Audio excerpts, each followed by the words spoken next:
Alors oui, effectivement, l'armée et les miliciens des forces de soutien rapide n'ont pas hésité à ouvrir le feu directement sur les manifestants. Ce qu'il faut comprendre, c'est qu'il y avait plusieurs points de rassemblement aujourd'hui à Khartoum, puisque les militaires avaient bloqué les ponts qui enjambent le Nil pour empêcher les cortèges de se réunir dans le centre de Khartoum, dans les lieux de pouvoir. Il y a quelques heures, dans les rues, ils étaient des centaines de milliers de personnes à défiler pacifiquement, mais en l'espace de quelques minutes, les rues ont été plongées dans le chaos. Dans tous les quartiers de la capitale, des pick-up lourdement armés ont fait irruption.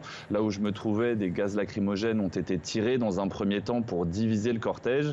Puis les soldats ont tiré à la mitrailleuse Douchka et à la Kalachnikov, ont parfois poursuivi les manifestants. Les quartiers de Omdurman et Bourri, eux, ont subi une répression encore plus féroce. Le bilan ce soir est bien de 3 morts, mais pourrait rapidement s'alourdir. Il s'ajoute aux plus de 11 morts depuis lundi. Les tirs visaient la tête et le haut du corps, confirme un comité de médecins. L'un des hôpitaux d'Omdurman a d'ailleurs annoncé ce soir ne plus avoir de place pour recevoir de nouveaux patients. Il y aurait des centaines de blessés. Et si la coupure des communications, si avec la coupure des communications, les informations arrivent toujours au compte-gouttes, on sait déjà que ces scènes de répression massive se sont déroulées dans toutes les villes du pays.